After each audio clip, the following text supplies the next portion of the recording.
Assalamu alaikum wa rahmatullahi wa barakatuh, and welcome to another episode of the Legacy of Muslim Travel Literature with the Islamic Literary Society. I am your guest host, Tharik Hussain, and as an author and travel writer myself, I simply couldn't resist the ILS's offer to interview today's guest, who has no doubt been a huge inspiration to many, many viewers that also love Muslim travel literature.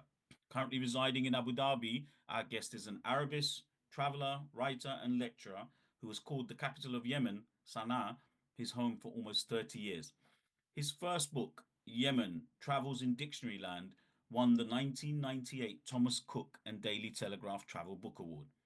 But it was his next book, the best selling Travels with a Tangerine, where he retraces the journeys of the 14th century Moroccan traveler Ibn Battuta across the old Islamic world, that really brought him international recognition and fame.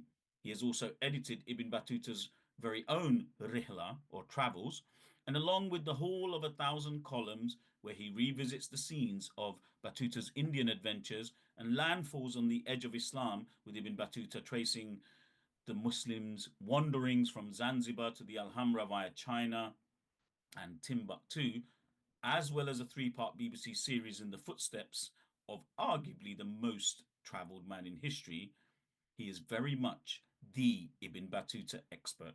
I am, of course, talking about Tim Mackintosh-Smith. Tim, thank you so much for joining us. It's such a pleasure and an honour to have you on this wonderful podcast today. And it's lovely to see you again, Tariq, after our Yes, last meeting, which I think we said it was in Sri Lanka, wasn't it? that's Um, right. and And now it was, I'm I in, think it was at the height of the pandemic. exactly, I got stuck in Sri Lanka with COVID, which I can tell you, it wasn't a bad place to be stuck. I was stuck on a I think beach. there are certainly worse places in the world that I can imagine you being stuck in. So where are you now then, Tim? I'm in. I'm actually on a. I'm on a desert island, really, but it's. It just has but a it's nice fitted kitchen in it. it's got a lovely fitted kitchen with a sort of hob extractor, top of the range. Um, it's a kind of five-star luxury desert island because it's in Abu Dhabi. And Wonderful. when I first came here, I think back in the 1980s, there were these kind of sand banks out in the Gulf. Mm, Maybe if you were lucky, they had a couple of gazelles on them or something, and yeah. a bit of salt bush or something. But now they've been turned into these amazing um, kind of luxury places with villas Wow. springing up, and we've got the Louvre, Oh, the Abu Dhabi Louvre, just down the road along um, a street which is sort of lined by museums built by architects, and I'm in New York University, Abu Dhabi, oh. which And is and I understand you're doing a fellowship there, but before we get to the end of this wonderful, amazing career, as you know, I've been wanting to interview you for a very long time. Ever since you were kind enough to endorse my first travel narrative book, and you know, I'm sure you remember when I asked for you to have a look at the book, I made it clear to you just how important and how significant you unknowingly had been for my own career as a travel writer, and of course the main thing in there was the fact that without you I would not have come to know your great friend Ibn Battuta. But we'll get to him afterwards. Let's start okay. right at the beginning. All Okay, right. let's and although we don't have a great deal of time, I do want to learn a little bit about Tim before he meets Ibn Battuta. So I want Okay. to know, what was your early life like, and you know, just in a succinct way, and how you ended up looking towards travel writing and the Arab world. My early life, it seems terribly long time ago, and I suppose it was now. But it was, yeah, it was just a kind of very middle class English life in Bristol, which was always an interesting city. It wasn't quite as sort of swish as it is these days, but yeah, I come from a kind of totally middle class background, and my dad was he was sort of in local government, but then he took early retirement and went into music. But his great thing was he loved books, and he collected books, and he had a lot of books on books of travel. So going back, some of them very, very early. So there were things like Anson's Voyages and Dr. Syntax, going back to kind of 250 years ago. So I would look at Wow. these. I wouldn't be so interested in these when I was young, but I would look at the illustrated books, and there were things like the one I do remember is Freya Stark, Yes. the English, or sort of really English Italian woman traveler, famous for traveling in the Islamic world. But she produced this lovely book called Scene in the Hadramaut, which is Mm. photographs. It's a picture book of Hadramaut in Yemen. And some of the pictures in this were absolutely um, weird and wonderful. I mean, I always remember this old guy with a sort of wizened face, and he had what you would call in Arabic a bob, which is a spiny-tailed lizard, kind of clinging to his chest, which I think was actually his pet. I mean, people do actually eat them, or they used to. But things like that, and these skyscrapers made of mud, and I think things like that got into my head. Mm. Is that when you first? That was the first kind of not experience, but a glimpse into Yemen, which of course you've also had a lifelong love affair with. Yeah, that's probably the first specific Yemeni glimpse. I mean, I remember my grandmother had kind of fanciful watercolors of camels and pyramids and things. So, I already had a kind of Oriental Hmm. beginning in that. But I suppose lots of people had pictures like that on their walls. But yeah, but in general, the kind of bookishness um, really seeped into me. And, Mm. and and I thought books were really cool when I was little. I mean, I was a terrible young fogey, or kind of miniature fogey even when I was little. Um, and I can remember there was one class where at my school where our English teacher used to say, "Oh, boys, you can bring in any book you want and you can read it." And the other boys would bring in things like the Williams stories and I don't know what else, and what you Biggles and things like that. Um, and I remember him saying to me, "Oh, what are you reading?" And I said, "Oh, I'm reading Whymper's Scrambles in the Alps, sir." And, you know, kind of Victorian gentleman clinging to Escapism. precipices with ice axes. Yeah. Mm. So yeah, I was quite into the idea of escapism. My dad actually hated travel. He never traveled anywhere.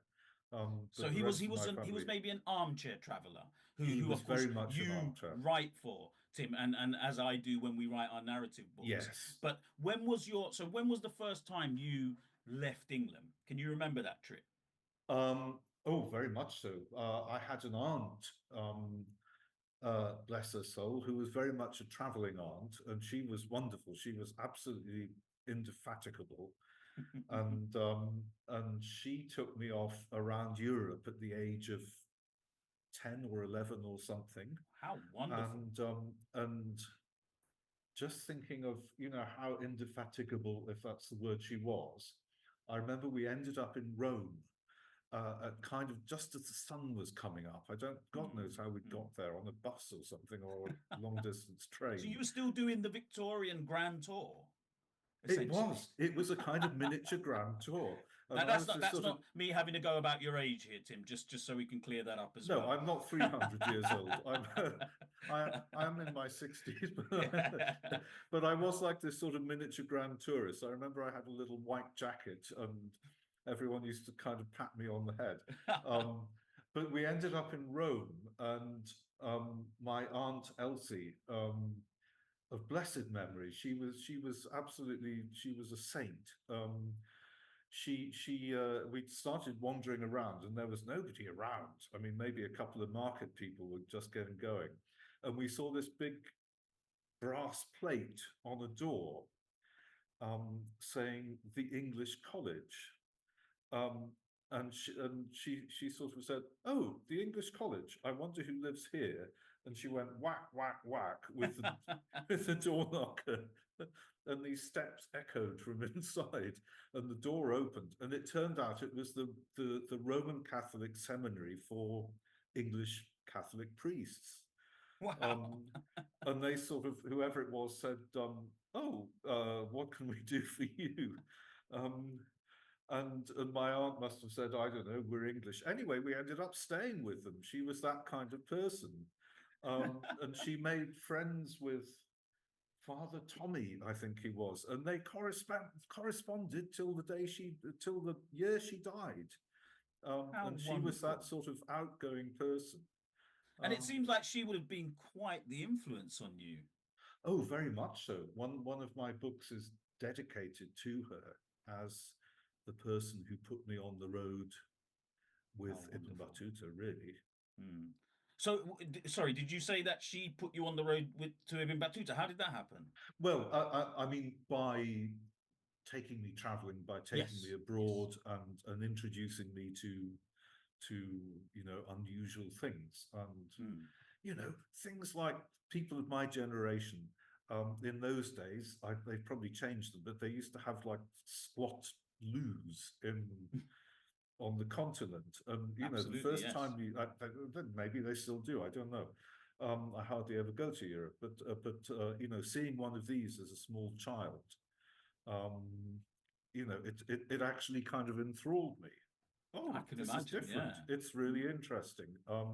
Some people would kind of go, "Oh my God, how am I expected to use this?" But sorry, I brought it down to a very low That- level no, of. that's quite all right. I think a lot of people's first experience of seeing a squat loo feels quite exotic. Actually, I was recently in the oldest mosque in Birmingham, and uh which was founded by Yemenis called the Zawiya Mosque. And guess what? Oh yeah, It yeah. has a squat loo.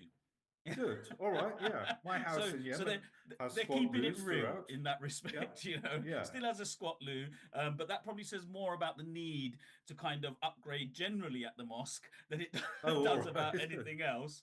It's But you much, but it's much healthier, by the way. I'll plug squat loos here and now, and much better for the thighs and the general health. Absolutely, absolutely. But from fear of this becoming Yeah. a discussion about the toilet, Yeah. well, All right. it's obvious that this wonderful aunt, who I would love to have met by the sound of it, she sounds absolutely amazing, and she clearly had that wonderful spirit of adventure Yes. that you've inherited.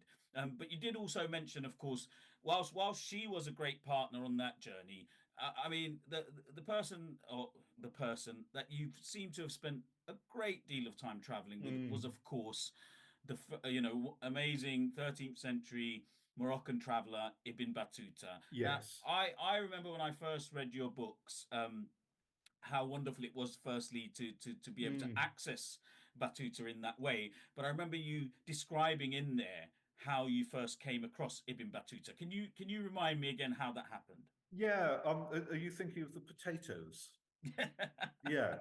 Um, well, at the time I lived in a house I've lived much of my life actually in Sana'a, in the capital of Yemen, and I lived in a house at the end of the 1990s on a market street, and opening the door, you were kind of plunged into this hive of activity. There was usually the market gardener's wife sitting on my doorstep, so you had to kind of move her to one side or ask her to move, of course. And she would be selling, spring onions and marigolds and everything like that. And then the next person out was very often an old guy with a wheelbarrow from which he sold boiled potatoes, and I would quite often have a potato on the street. And as I was one day, another old guy came along and said, "Oh, these batat, or batata Yes, is the that's right. singular in Arabic. Hmm. Where does the name come from?" And I kind of went, well, I guess I don't know, it's South American or something. And he said, "No, no, it's from Ibn Battuta." Um, and I kind of thought, uh, And then I realized it was nonsense, but or rather, I probably said to myself, God is the one who knows, because I really didn't know much about Ibn Battuta, but I imagined that he hadn't been to the Americas. And then I thought, well, I've never read his book. So I went off and bought a copy and took it home and plunged into it, or dived into it, as people say a lot these days. And it really And you was dived like into it diving in in. was that dive in Arabic? Because of course you're Yes. completely fluent in Arabic. Were you fluent at this time? So you read it in Arabic. What was that like? Yes, I was reading it in Arabic. Um, it was interesting because most of the book is it's not especially difficult. Right. It's not sort of very ornate or high. There are bits in it where his editor stuck in some rather more kind of orotund Arabic, but most of it is quite plain. It's not difficult to read, except that there are all these strange place names and strange personal names. And the edition that I got, I can still picture it with a red binding. It had absolutely no notes. Ah, So other than him saying, "Oh, I went to Anatolia," after that you were lost, unless you happen to be an expert on these places, which at the time I most certainly wasn't. So it was like a sort of I don't know if people still do them in England, like a mystery tour, where yes. you pay and you get on a coach and you go off and you don't know quite where you're going. Right. I don't know if But those still happen, but they sound fun. I can imagine elderly ladies going on them when I was young, and it was kind of a bit like that, and it was rather exciting. Um, and the other thing that happened, um, and I'm not telling a lie if I say it was the very first day I started reading it. Hmm. I thought, there was enough guidance to see that there was a chapter where he went to Yemen, and Right. it's quite a big book. So I thought, well, I won't start at the beginning. I'll start in Yemen. And I was reading, I just started to read, and he got to the Sultan, because he tended to move between uh, royal courts, sultanic Hmm. courts, trying to get jobs and trying to get freebies, basically. That's how he survived. And he'd just gone to visit the Sultan in Yemen, who was called al-Mujahid. Um, and there was a knock on the door, and a friend of mine turned up, called Dr. Hassan. And he said, "Oh, what are you reading?" And he took the book and he started reading it, and whatever it said, "Dakhaltu ala the Sultan al-Mujahid, Sultan al-Yemen," something like that. And he said, "Oh, you know who al-Mujahid is?" And I said, "Well, yes, he's the Sultan of Yemen." And Hassan said, um, "He's actually my grandfather." Wow. Well, and when I say grandfather, it's the same word in Yes. Arabic for Yes. Yes. grandfather Yes. and Yeah. ancestor. An And ancestor. I said, Yes. I said, "What do you mean?"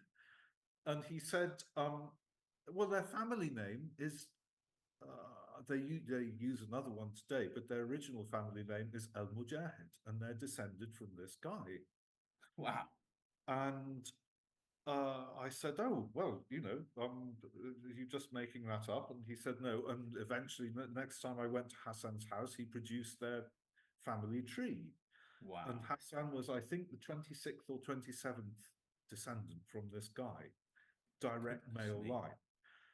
And I Gosh. thought, here I am reading this book from written in the 1350s, Yeah. about Ibn Battuta being the guest of this sultan, and here I am, the guest of Hassan, and the time just kind of melted away.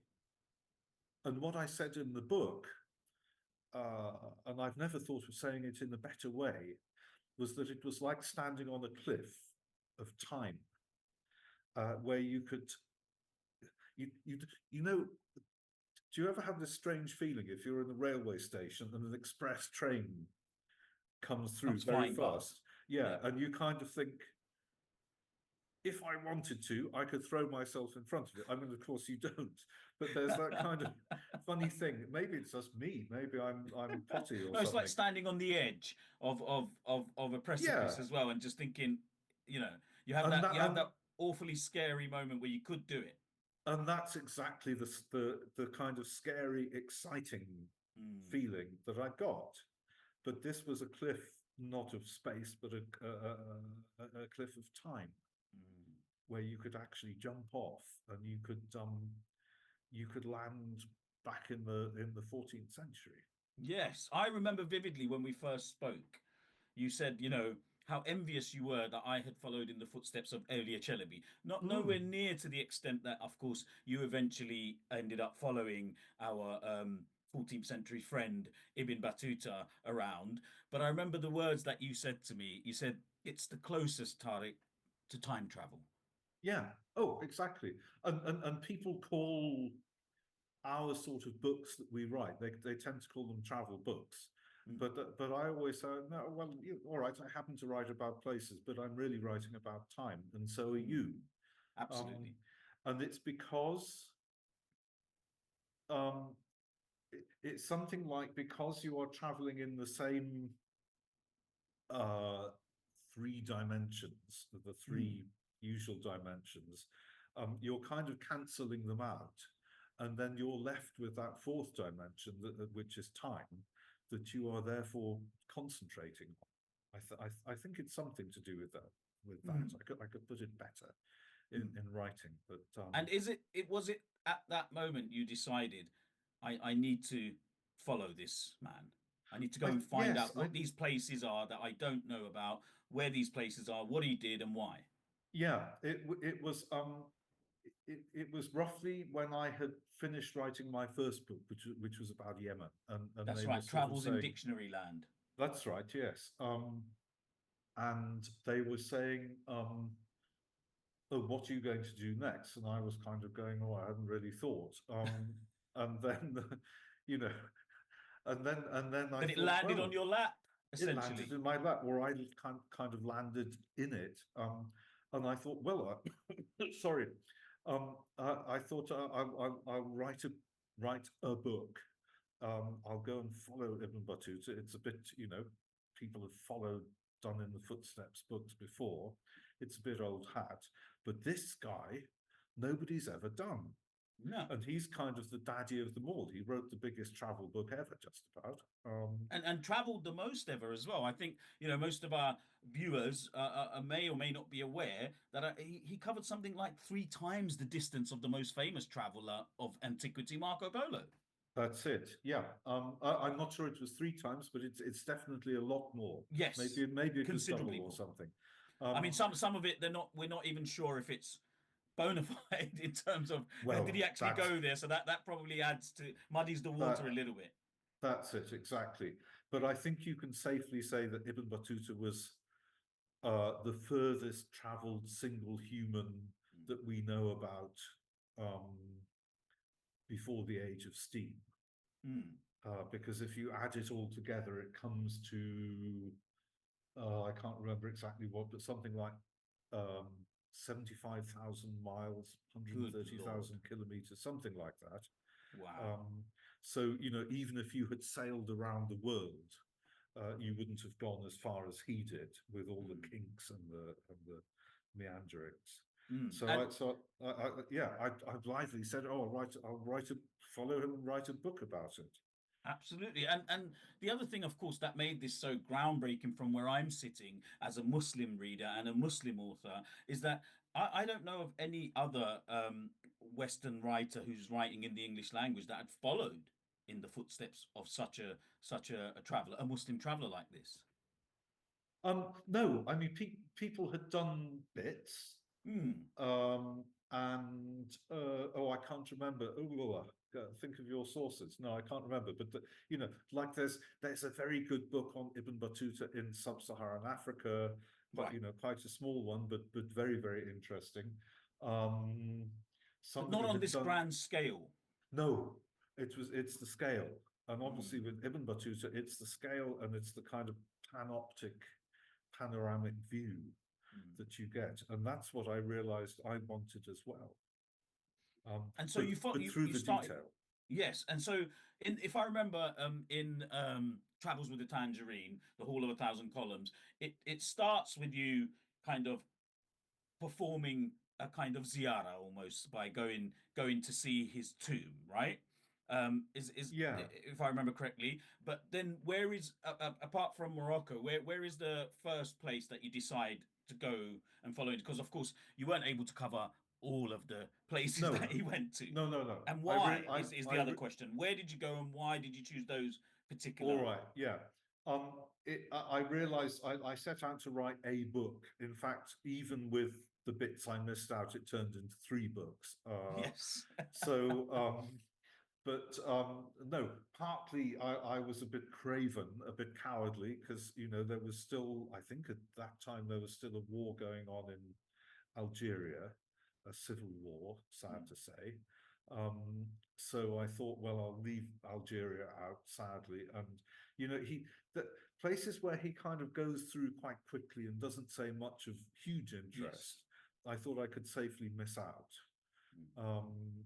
Um, Was and there any place you missed out that you deeply regret in hindsight? um, Because the reason Probably, I ask is one of the places, of course, that I really that really resonates with is, of course, Ibn mm, Battuta is one of the few contemporaneous sources, if it can be relied upon, who speaks of the great Silati saint Shah Jalal. yes, And all right, yeah, yes, that and had it not precisely, been, yeah, had it not been for him mentioning Shah Jalal, to this day, I think most people would assume that it was another one of these subcontinental peers that may or may not have lived. So yeah. I was quite, how can I put it? I was quite sad that you didn't go there. So Yeah, that is one of my um one of my gaps that yeah, I'm sad about that myself. And in fact, I could if I was in Sana'a, I could give you a whole sheaf of papers which are sort of planning the trip. hmm, Um, because I tend to plan things quite carefully, and then I tend to put that aside and then just rely on God, if you like. yes, on And fate, on fate or God. yes, and and that was one of the ones where yes, I had planned and I just didn't kind of get around to it. Also, Iran, he didn't say very much of huge interest about things Iranian, um, but talking about the Islamic world panoramically and not going to Iran is a bit of a lapse. And in hmm, fact, I had arranged a trip. I'd set things up with the Iranian embassy in London, and they said, "Oh, you can go and give some lectures," and it was all kind of ready. And then I looked at it and I thought it's going to be a bit too much like the first book, and I decided to focus on in the second book on India. Um, yes, and yes, in because the fact, Hall of a Thousand Columns is it's entirely in India, isn't it? it's entirely in India, and I missed out Sylhet, Shah Jalal, and I missed out the bits in Pakistan. So I was only in modern day India. So again, that was missing things. Hmm. But I did But look at the away from missing things, yeah. and I'm sure you had this question thrown at you a million times because I always get it when I'm doing interviews. What was some of your favorite? I'm not going to say your favorite because I always hate that question. You can never pin it down to one. Mm. What are the highlights of one or two highlights you remember from those journeys trying to follow this fascinating historical figure? All right. I think one of them was in India Hmm. because it was kind of uh, I do a lot of translation, and when you translate, the late Robert Irwin, whose books you may well know, Yes, he absolutely. I was reading his Alhambra one recently. okay, yeah, that's a lovely little book. Oh, Yes, yeah, that's elegant, small, perfectly wonderful. formed. Yeah, um, and he said in one of his books, I think it was Night Horses in the Desert, an anthology of Arabic literature or something. He did the Penguin anthology. And he said in the introduction to that that translating is like having a séance with the dead. I love that. And and it's true. I mean, it's kind of, you're sitting there, you're going, is anybody there? Is anybody there? And I mean, I think in Islamic terms, there probably isn't anybody there, but theologically Well, speaking, maybe the odd gin pops up every now and then. Who knows? well, this is it. This is what you've got to be careful of. But there is most definitely somebody there in the book, Mm. and one of the places where I felt closest to Ibn Battuta in quite a spooky way was when he's in um, Madhya Pradesh in India, and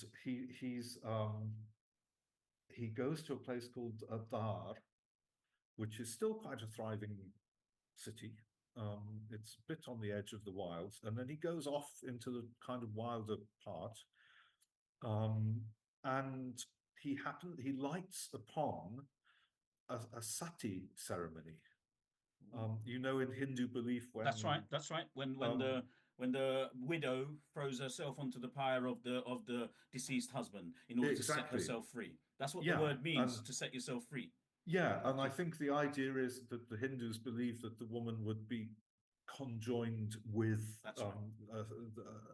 or a goddess. I'm not quite sure what the thinking is, but he actually witnessed one of these. That's right. I remember reading your interpretation of it in the book. Yeah, well, it's kind of it's one of the bits where I think if you do read it, both his version and mine, you don't forget it. And he spoke of this place. He said you get to a place where there's a tank of water with 4 small temples, and it's all overshadowed by trees. Their branches are so densely interwoven that the sunlight hardly penetrates. And then you go down there, wind from there to winding track, and you get to a place with water, standing water and rocks, and that's where the woman burned herself. And I was literally, it was unchanged. That's Even right. the I remember you trees, writing that you felt like you was there in the yeah, same spot.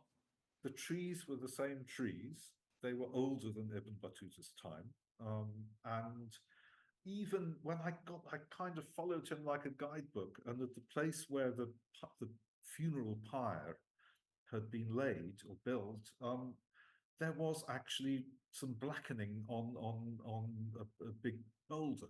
So it's quite Which, possible funerals are still taking place on that well, spot. I I don't think so today. Right. I why that was blackened, I don't know. Mhm. Of course, it's not the soot from a fire of 650 years No, no, ago. no. Um, but something was happening there. But and then there was a little sequel, because I was a bit spooked, and Diwan, who was driving me around and kind of helping me interpret, a great guy. He had one of those Hindustan ambassador cars, like a sort of It's like a gold pass to everything. exactly, and also a traveling armchair, and you just sort of sit there as if you're, sitting at home on your favorite sofa. Um, and I was a bit spooked by this, and I said, "Oh, let's go. I've seen enough." And he had been wandering around, and he said, "No, no, no, follow me, follow me." And eventually, he persuaded me, and he took me to this little enclosure of Sati monuments, which was still being worshipped. There were fresh flowers, there were fresh paint marks, and one of them was of that period. I got somebody to, I took photographs, got somebody to look at it. So it might well have been to the woman that Ibn Battuta witnessed killing Wow. herself, Wow. and it's so dramatically written. I mean, he says that she approached the fire, and they raised a blanket or a screen, and she spoke in a strong voice, and she said, "Take it away, as if I don't know that it's a burning fire." And when she leapt on, he was sitting on his horse, and he said, I almost fell off the horse, and my companions had to sprinkle water on me, and you could see it all happening, and all the details he was remembering probably 15 years later. Mm. Yes, because it's Uh, written considerably after the travels. And yes, when we think about just how much he traveled, it's amazing when you match these up sometimes when you go to places and you think, gosh, how did they? But of course, they.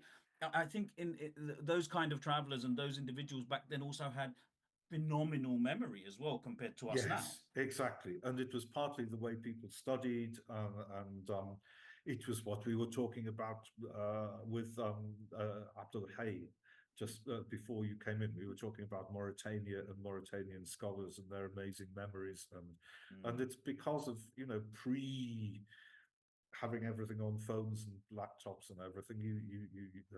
Or indeed not that many books. You had to memorize them. Yes, Um, absolutely. yeah, and it's kind of Ibn Battuta had a very powerful memory muscle.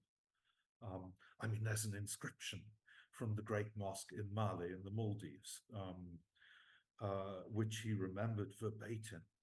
Again, almost 15 years later, Wow. and you can still go and see it. It's still there. And I think he got one word wrong, which was the name of the Sultan, or Goodness me. the kind of pre-Islamic name of the Sultan, which wasn't Arabic, so he got that slightly wrong. When I'm traveling now, my memory is so useless now because I'm so dependent on these contraptions. I'm forever Yeah, taking pictures, because I'm going to forget the inscription, or I'm going to forget how yes, something looks, and I think the more we rely on it, the worse it seems our memories you are getting because they're not being used, as you say. Which is, you when you think about what Ibn Battuta remembered, it really is astonishing. yeah, and yeah, I'm sure you're right on that, and even I'm actually quite pleased that I did my travels before the days of digital cameras, or before, or at least before I had a digital camera. I think I'm kind of in a time warp myself. But I did really. My main Ibn Battuta travels were kind of finished in 2009, which must be about the time smartphones came in. And yeah, most of the time, if I took a camera, it was an old Pentax Spotmatic F single lens reflex, and it kind of, you have to think for half an hour before you took a shot. Um, but what else was I going to say about memory? Yeah, social memory, societal memory. Is that what I'm trying to say? Um, I was going to tell you another anecdote, only because it's on my mind. I had lunch with a Mauritanian guy the other day here. It's brilliant being at New York University, Abu Dhabi. You meet all these Wonderful. people from across the world. And there's a Mauritanian visiting scholar here at the moment. And so I was sort of crowing about having gone to Walata in Mauritania, which Ibn Battuta visited. And it's kind of like you think of Timbuktu Mm, being the end of the road, that's right. but it's even more so, far more so. And he kind of said, "Oh, you got to Walata? I've never been to Walata." And he was studying Mauritanian scholars. So he was a bit disappointed that you'd made it and he He was a hadn't. bit crestfallen, yeah, but no, he's a lovely guy, Zakaria. But I told him my anecdote.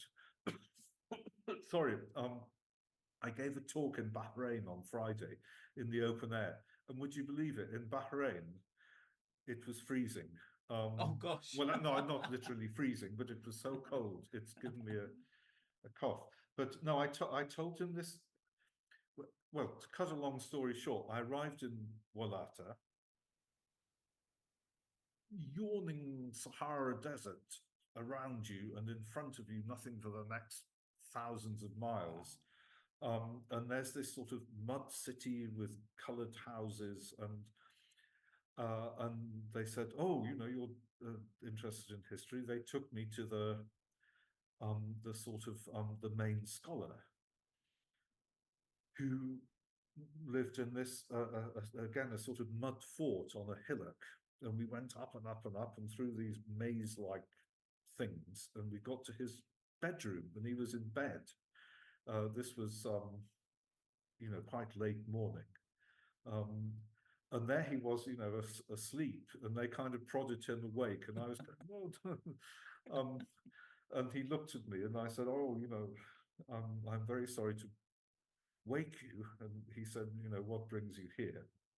And I said, well, I've come because I'm studying Ibn Battuta, and of course he came here.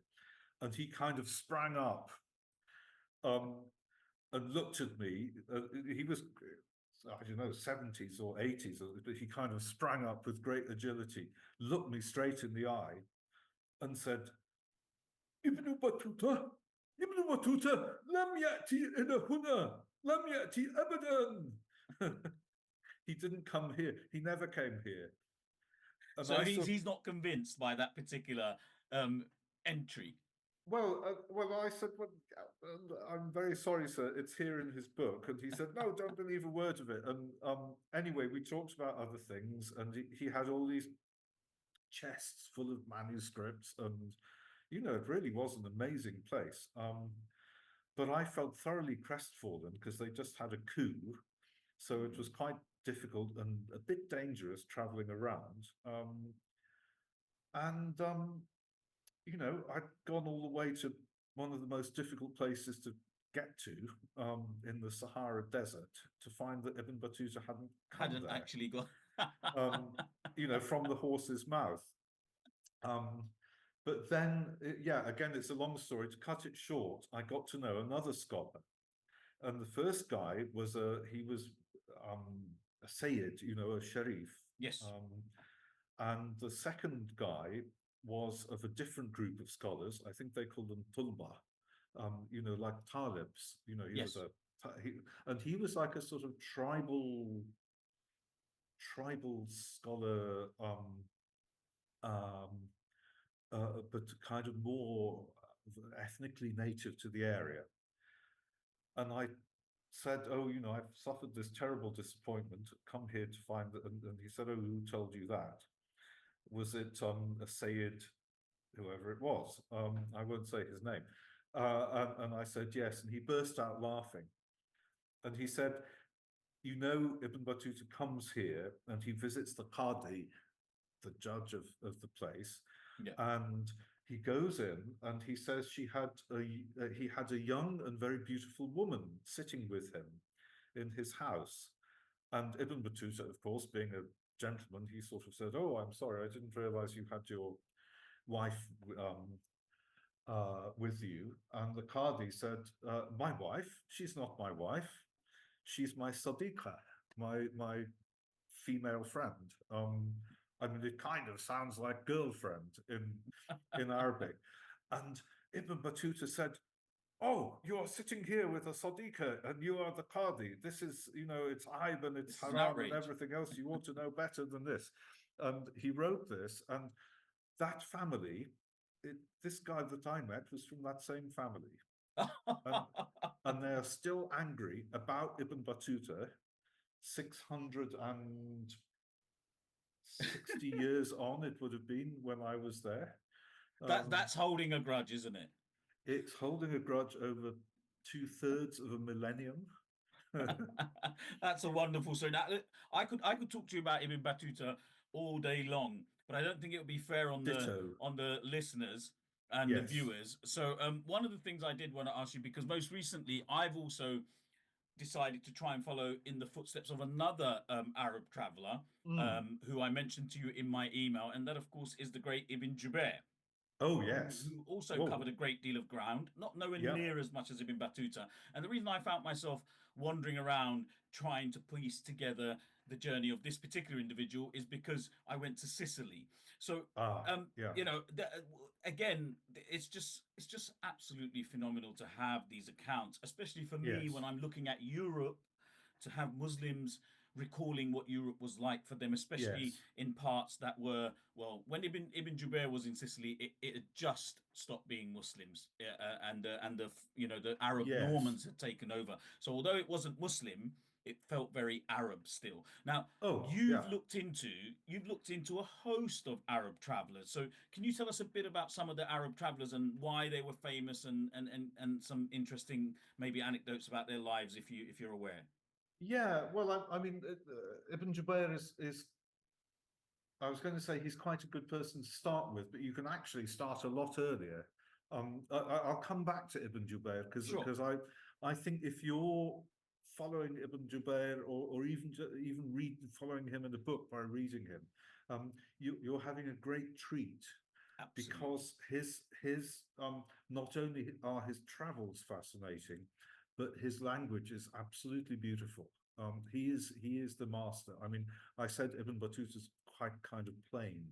Mm. Ibn Jubair is he writes beautifully, and in fact, Ibn Battuta borrows him from him quite a lot.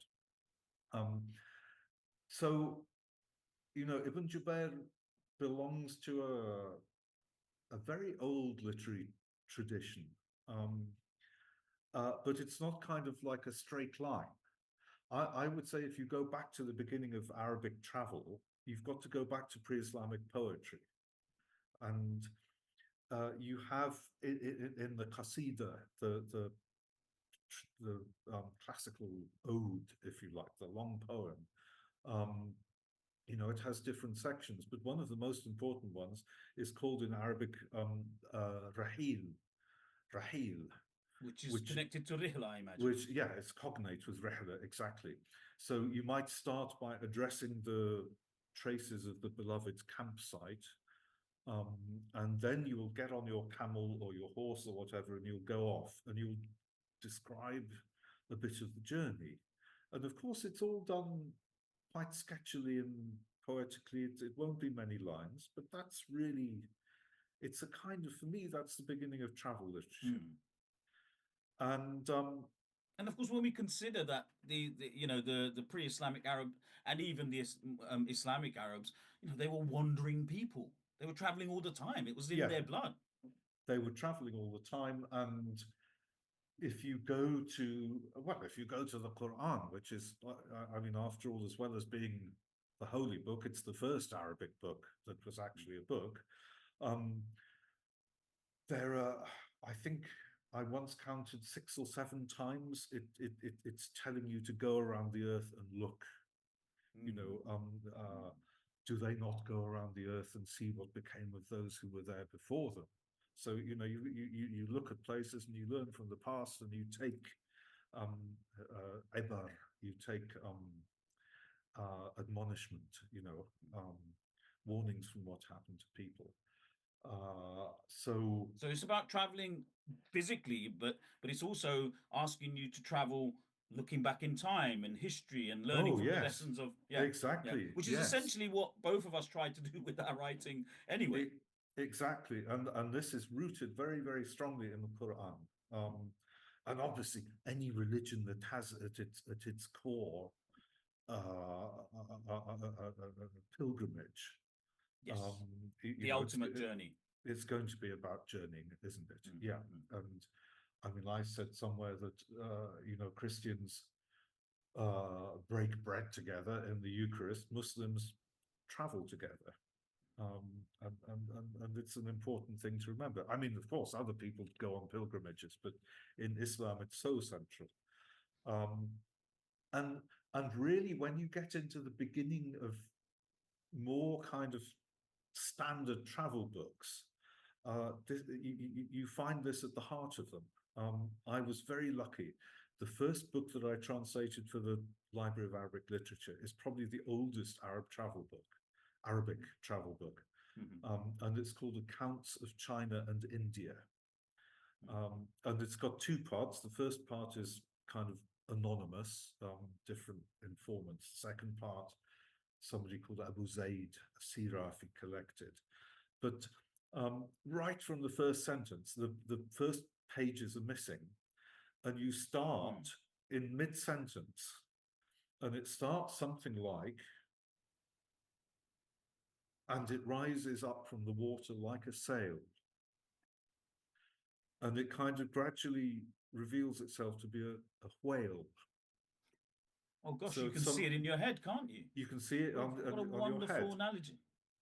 and then he talks about whales, and he says, um, and sometimes the whale will flick its tail to gather small fish and move them towards its mouth, and it will swallow them down in a great gulp. Okay. And you read that and you think, oh, that's an interesting thing. But, I've never heard of it before. And then, well, by chance, no, I think one is led to these things. I found a report while I was working on this from something like the North American Whale Watching Association. Society. Yeah. So, yeah, and they were talking about exactly this. Wow. And it's called kick feeding. And then it said this practice is unique to the North Atlantic population of humpback whales. And I read this and I thought, no, it isn't, because And this he was describing it where? he was describing it somewhere off the coast of Maine or somewhere, or Chesapeake, And Cape, your Arab traveler was describing it. in the Indian Ocean Wow. in the 9th century. Gosh. So And do we know the name of this? Do we have an author for this, or is this anonymous? This Um, particular account. no, the first part is, in fact, all the reports, because in Arabic it's akhbar sin wal hint. So all these khabars, these reports, they're gathered from different merchants and I seamen see. and people like that. But it's just, it's obviously it's a sea captain or a merchant, who's on a ship going across the Indian Ocean and watching this happen. Um, Wow. and he is putting into practice what the Quran is telling him. He's to go out into the world and look. Um, Wonderful. and What's so what is the earliest, what we might call sort of clearly coherent rihla that we have, or you've come do you across? mean in the sense of a rihla by one person? Exactly. Yes. Um, well, it's probably the other book in the volume that my translation came out in, and it's called Mhm. two Arabic travel books. And the other one is the Rihla of Ibn Fadlan, Oh, of course. Yes. who went on really a sort of diplomatic journey, and Mm. gets up into the land of is it the Khazars, and he goes, The Rus. um, the Rus. Yeah, of course, he has Yes. that Yes. wonderful description of the Rus. I, Um, I I love the description that completely blew my mind was his description of the Northern Lights and the way yes, he finds himself absolutely petrified by it. yeah, Going back to our earlier mention of the jinn, because of course yeah, in his head he's imagining that this is all being put together by some jinns, and I think he even falls down and prostrates out of fear. yeah.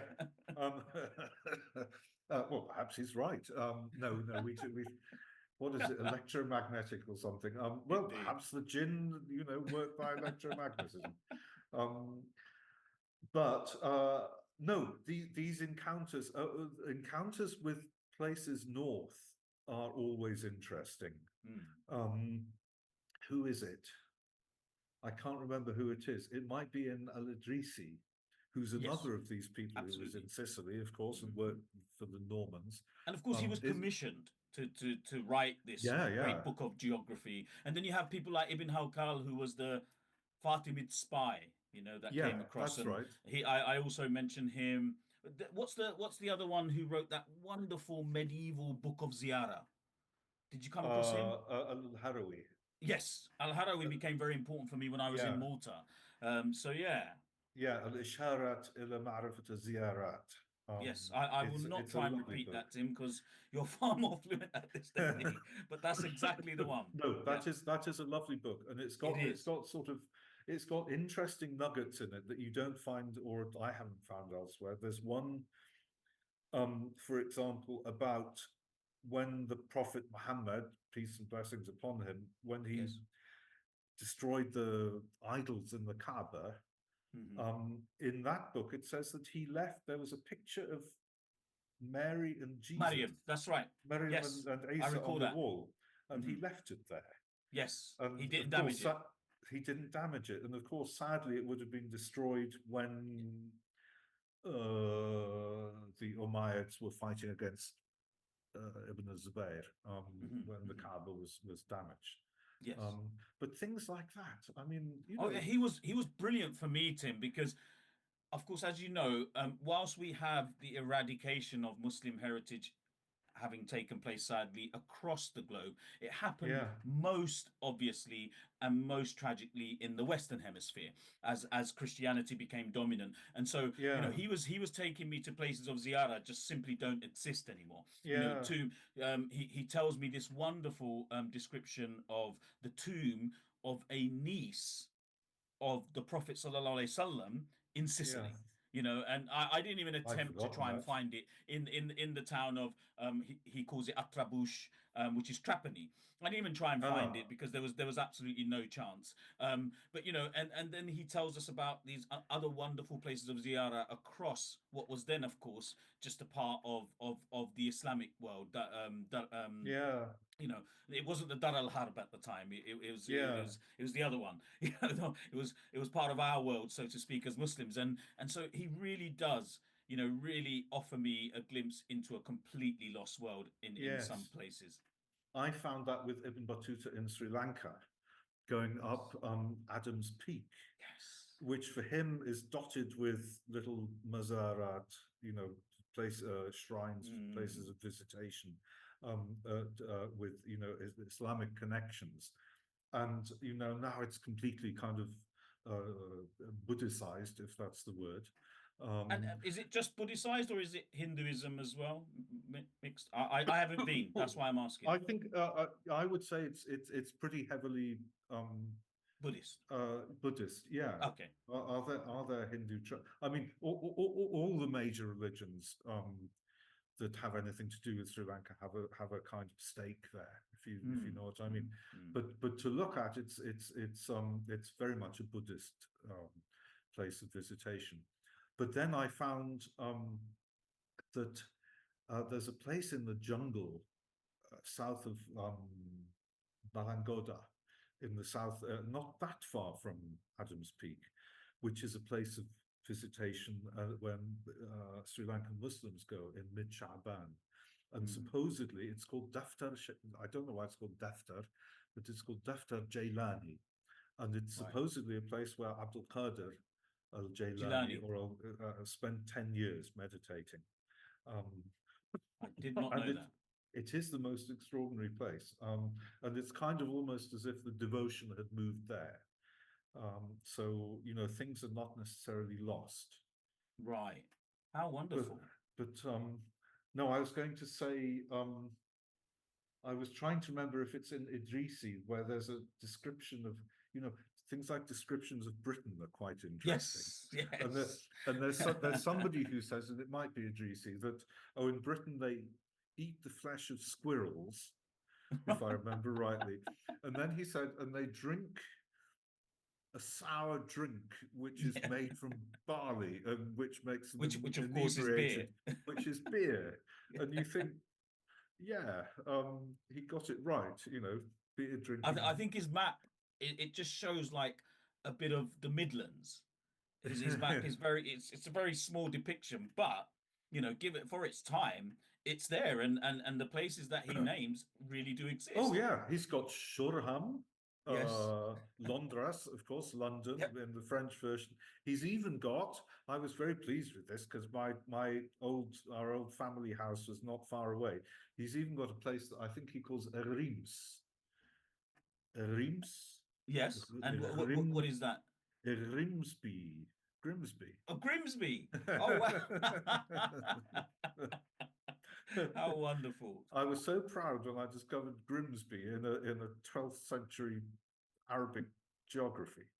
Um, so Yeah, yeah, which almost brings us to Ibn Jubayr. Yeah, Yes, same kind of period. But yeah, I absolutely. fully. I think you're absolutely right to be a fan of his. Yeah, no, I had a great time. I mean, I am not as lucky as you have been to kind of decide I can just follow entirely in the footsteps of these individuals. Kind of have to do them piecemeal, just for Yeah. practicalities and everything. And in this case, I came in where he came in Sicily after being shipwrecked. You know, at one Mm, end of the island, and then I kind of followed him through the little towns he goes to, and it's remarkable how accurate, you know, some of these individuals yeah. accounts remain. In some cases, as you know only too well, when they're writing something on that scale, it's just a snippet. It's just a Yes. snippet, or it's just a glimpse. But even then, you know, if you work hard enough, you can sort of tag it on to something. I remember being in Cefalù, and he was Mm, describing the kind of castle right at the top mm, of the great almost mountain-like hillock that yeah. Cefalù sits in the foreground of. And you know, I was like, this is the only thing that he's described. I'm going to try and see if anything is up there. And on the way up, you know, I'm walking along this road, this little pathway, and it turns out the actual pathway is called I can't remember the name in Italian for street, but it was something Saracena, which of Oh, course oh, wow. All right. Yeah. which of course makes it clear that there was something Muslim along this road at some Yeah. point. And you know, in my kind of musings, I speculate that this might have been the neighborhood that he described, the Muslim neighborhood that sat in Yeah. the in the shadow of the. But it's just so. And you and me, I'm sure we could talk about this for ages, and I don't want to Yeah. bore the viewers. But it's so exciting when you're there and you can find a Oh, connection, I you can know. see something. Yeah. Well, and I think um, talking about names in Sicily, I'm no expert on this, but I believe that probably after Spanish, I think Sicilian Italian has the most Arabic loanwords Well, of course, you've got the of any. Siculo-Arabic still being used by the Maltese. So there's Yes, of course. that's Yeah. the most, for me. That's the most amazing kind of legacy of that piece of heritage, whatever you wish, intangible heritage. That's the Yeah. phrase I was looking for. You know, it's the most powerful intangible heritage. I remember Yeah. being in Malta, and you can imagine with a name like Tariq to see every road called Trik, which of course Yes. is just taking the A out of Tariq, because every street is called Trik something or other. And Yeah. then to hear them count, when they count, it is exactly as we count in Arabic. Yeah. And it was my trip this time. It just completely blew my mind because I was with these wonderful Maltese locals who took me around, and the Mm, anecdotes that they were giving me, and the way in which their culture has been informed by that mm, now lost Sicilian Arabic is just, mm. you know, mind blowing stuff. Yeah. No, it is mind blowing, and that whole sort of melding of cultures. I mean, was it Ibn Jubair who says that the Norman king had, you know, he would have nothing but Muslim chefs cooking for him, and I believe he also says something like he warns his fellow scholars from the against the temptations of being inveigled Yes. into having a job with the Normans. And Yes. I thought, oh, I bet he's thinking of Al Idrisi. Um, Well, he has this kind of strange relationship with the Arab Norman kings, because there's lots of admiration where we see him yeah. talking about, you know, how wonderful these Arab Norman kings, because he's there at the time of William II, who is one of the more Mm, enlightened. Of course, Roger was the most enlightened in terms of embracing Islam, and then right towards the end, we have the Holy Roman Emperor. I forget Frederick II, yeah. who was very much embracing Muslim culture, and was a source of great transmission. But by then, the Islamic presence was really struggling to survive because of, you know, what was Yeah. going on with his own situation politically. But he has this wonderful relationship in terms of how he views William II. But by the end, when he's sensed the plight of some of the Muslims in Sicily, who are of course devastated that it's no longer Muslim, and one or two of them have started to try to get word over to the I think it's the Aghlabids, who are still, Yeah. maybe they're gone by then, Oh, but basically no, to the no, maybe it's Maghrebi later. to the yeah, various Maghrebi rulers across the water, and to try and get them to launch some kind of campaign in order to yeah, reclaim it. And because William and all the other Arab Norman kings throughout their reign are suspicious of this, some of these individuals do suffer at their hands. And when Ibn Jubair yeah, learns of it, he kind of starts to change his tune and his take on these kings. But initially, he's got a lot of admiration for them. yeah, And you can see that many of them did really try to kind of retain that I suppose the Spanish word for convivencia applies yes, here. They tried to retain it, but things happened, yeah. and Well, you've got I remember Ibn Jubair on in Palestine. Does he not say something like, "Oh, the people of war are busy with their war, but everyone else gets on with life, yes. So it's the trading top and who are everything else." exactly everybody else Yeah, is talking about war, but actually, what's going on the ground? People are just trying to live. yes, and it is that convivencia exactly. Absolutely, Um, absolutely. Now, I'm conscious that I've kept you for a very long time, Tim, and don't like I worry. keep repeating, I'm sure me and you should just go offline and keep talking about all these wonderful Arab Muslim travelers we're both clearly taken by. But I just want to talk a little bit about why you went from writing about. I suppose it's not that big a shift. A lot of travel writers end up writing history. This tome that you've produced, Oh, the Arabs, tome. a 3,000-year history of peoples. How does anybody write a 3,000-year history, Tim? uh, with great difficulty. You have to get a whip How firstly, how long did it with. take you? All right. I think they must have said to me back in something like 2009. Does that sound right? Yeah. Um, Yale University Press, Right. London, asked me Hmm. to write a book, and I said, "Well, I'm very honoured, but no way, Jose," kind of thing. It's much too much work. And they kind of pressed me a few times, and then I thought, oh well, why not have a go? And then we bandied round ideas for shape and things and that all took 2 or 3 years. Yeah. So by that time, it was probably 3 or 4 years had gone by in all. And then I kind of, yeah, and we sort of, yeah, we debated quite hotly what the shape would be and what the drift would be. Um, and then it took quite a long time pulling everything together. I mean, I'm actually very lucky because in Yemen, um, we have this habit of maybe I should say a bad habit of chewing a leaf called qat. Yes. I think Um, everyone's familiar with that Everyone's Yemeni all right. All right. So pastime. I don't have to explain it. But one of the things it does, it's in Yemeni dialect, we sometimes call it mismar al jahr, which means the nail of the butt, the buttock, which which means that it's as if you're nailed to your place. So you end Indeed. up sitting in one place, and quite often you do it in company, but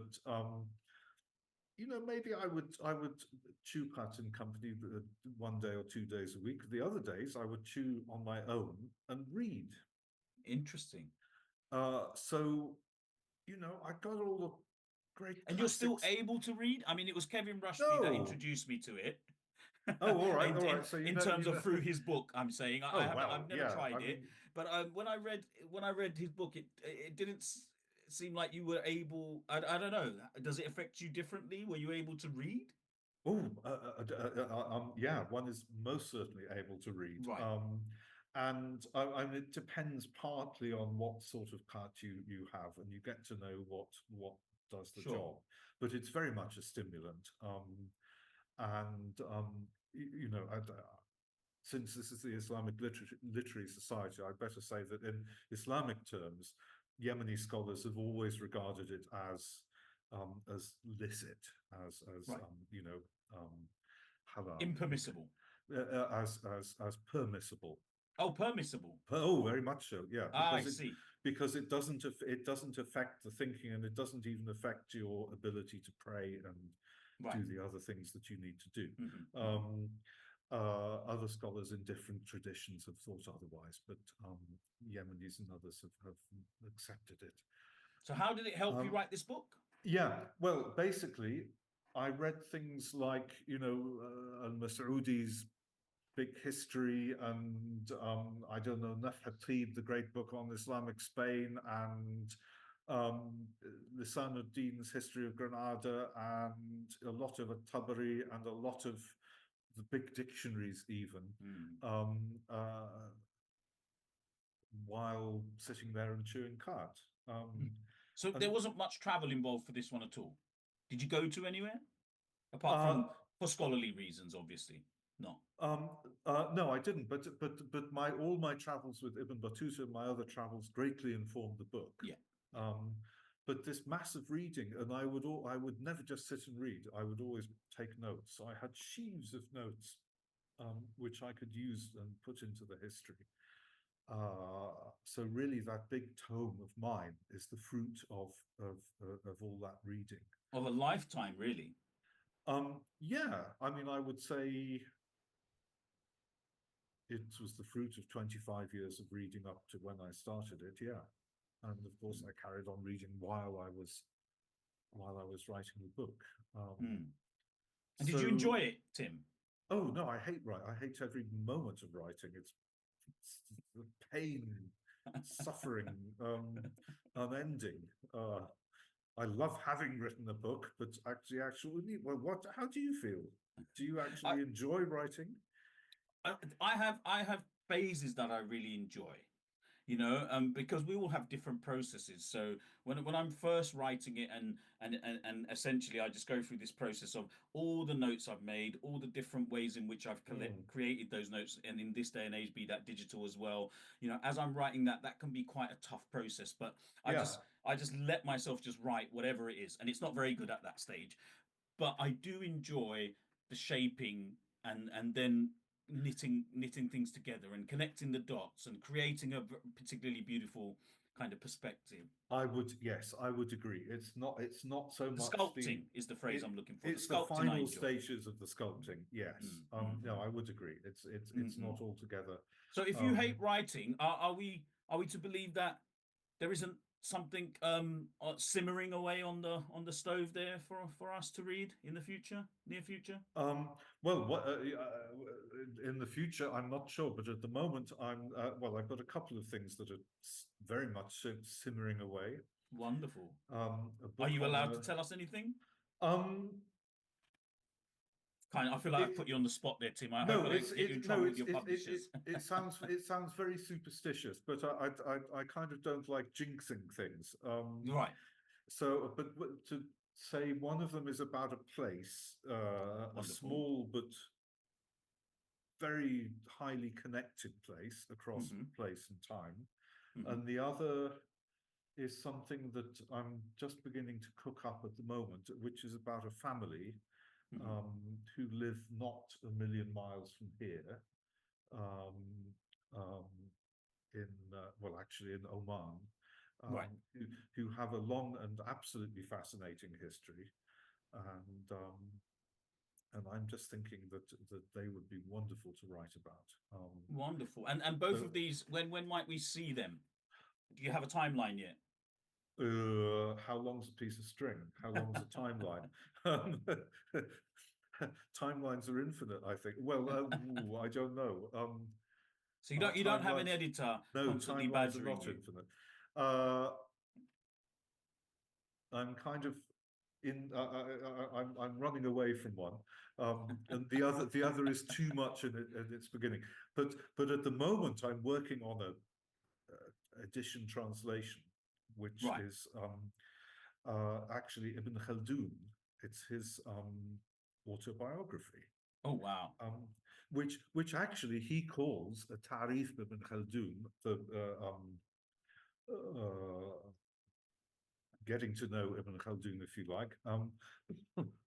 وَرِحْلَتُهُ غَرْبًا وَشَرْقًا, and his rihla, his travels west and east. Um, Ooh. so he kind of bills it as a rihla, as a travel book, which in part it is. Although it's very different from Ibn Battuta, people like that. You know, he was obviously an amazing historian, but he was also a statesman, a Yeah, judge, indeed. a brilliant, innovative thinker, um, and but but you know his travels are really from court to court. So you know, if you go west to east, he gets to know um, Muhammad V of Granada and That's right. Yes. Pedro the Cruel of Who Castile. offers him a position, if I remember correctly, and he refuses. Yeah, Yeah, he said you can stay here and you can have your ancestral property back. that's right. And Indeed. and there's a rumor that he said if you convert to Christianity, but that's nowhere to be found in the book, so I don't know Oh, I where it didn't come comes across that from. rumor. I did know that Yeah, he said you can have your ancestral home because if I remember correctly, he's civilian ancestry, right? yes. Yes. Well, ultimately, actually, he's Yemeni. The family Yes, came but I mean from from the Hadramaut. Spanish Yeah, side. but Yeah, in the from the Spanish Iberian side, side. yeah, Yeah, yeah. civilian exactly. Mm, mm, Um, but no, I've found that in several places, but there's no suggestion of it in Ibn mm, Khaldun's book.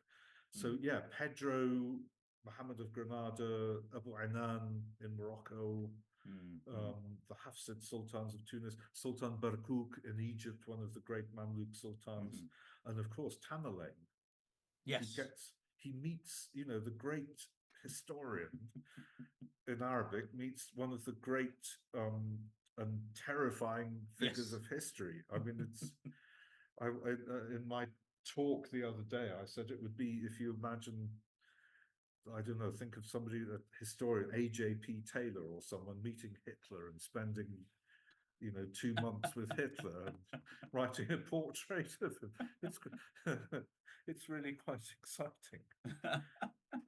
So And so that they're the coals you have in the fire at the moment. Yeah, and yes, is there anything else going on? I know you're doing this wonderful fellowship at the university there in Qatar. And in what else is Abu going on? Dhabi, Sorry, Abu Dhabi. yeah, Yes, and the fellowship is actually to write to work on Ibn Khaldun, right. um, which is wonderful, and What will it look I like at the end? Will it be a book, a big? it will be another tome, I'm afraid Yes, to say. wonderful. They're even beginning to say, oh, we might have to do it in 2 volumes. And when that history of mine, the tome came out, he's actually one of my colleagues here.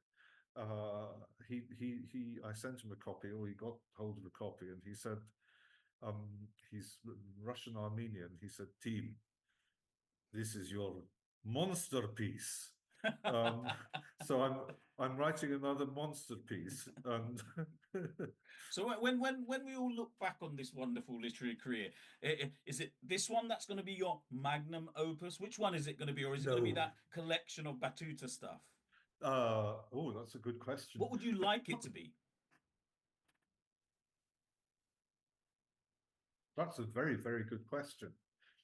I kind of think the history gives me bottom, if you know what I mean. It's kind of copper bottom book, and you know, uh, uh, Mufti Abu Layth.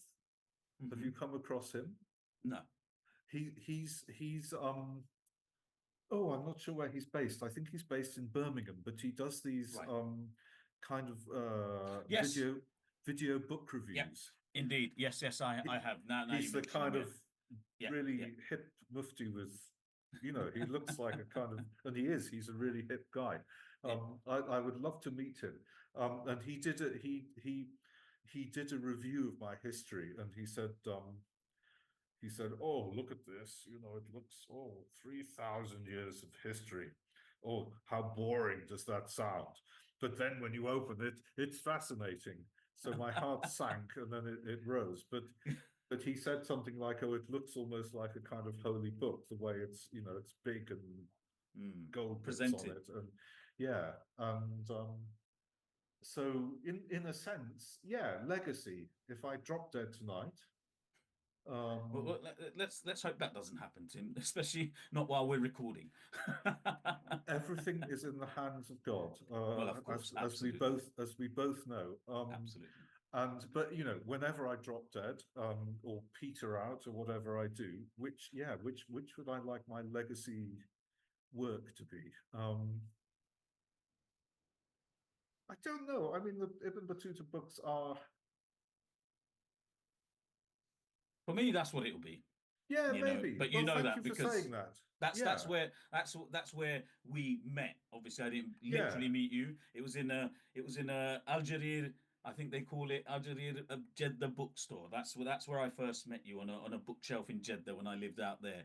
All And right. for me, what you did in terms of raising the profile of Batuta again into the Western popular um, arena was a huge and wonderful If I achievement. And if I've done it, yes, I'm proud of that.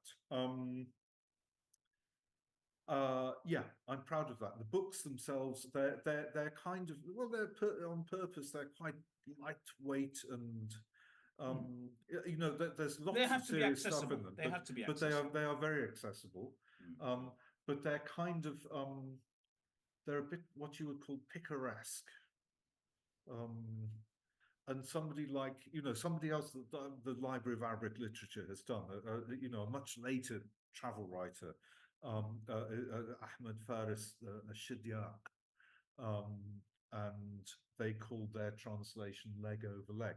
And he's a wonderful traveller, but he's kind of quite flippant, and people say he's a bit like Lawrence Stern, or mm. um, the sentimental um, uh, traveller, or Rabelais, people like that. And my Ibn Battuta books are kind of, I don't think many academics cite them. Look, Uh, I'm sure look, travel writing isn't the kind of um, literature or even sources that most academics would turn to. But I like to think we're also here for the masses. we, And your book has certainly brought so much joy to my life. And when it comes to Alhamdulillah. in Batuta, and I know many people, and of course there was also the BBC series that you did as well in his Oh yeah, footsteps, actually, I'm and very so proud of that. Yeah, exactly. and And so all of this, I think, the kind of role you've played in making Ibn Battuta a relevant and interesting figure in the 20th and 21st century. Most of it was in the 21st century. Is just wonderful. yeah, well, that's very kind of you to say that, because it, yeah, it's the sort of thing one has to be reminded of, and it's when somebody like you says it, it means Thank you. even more. And it's easy to get kind of lovey-ish about this, and but coming from you, it really does give me a lot of Thank you, Tim. And like I it said gives me a right at warm the feeling. beginning, like I said right at the beginning, I've long wanted to spend time chatting with you about these things because of the role you've played in my own development and everything else. And I'm sure Well, we could go on for we hours on end, but I have been told that I do need to keep to a time limit. But I really do want to say thank you so much for giving me your time. I know it's much later where you are than it is over here in the UK. And yeah, my deepest gratitude. I can't wait for us to finally meet in person. And of course, as always, please keep my work and my family in your du'as. I most certainly will do. May God give you every success. Allah yuwaffaqak, the tawfiq, and you and all your family, and keep safe, take care, stay fi amanillah, Thank you so and much, Tim. That means a lot. Thank you again for joining us today. Don't forget to visit the ILS's website, IslamicLiterarySociety.com, to dive deeper into the Society's mission and access exclusive content. Do subscribe to the channel, hit the bell icon to stay updated. Thank you again for joining us. Assalamu alaikum wa rahmatullahi wa barakatuh.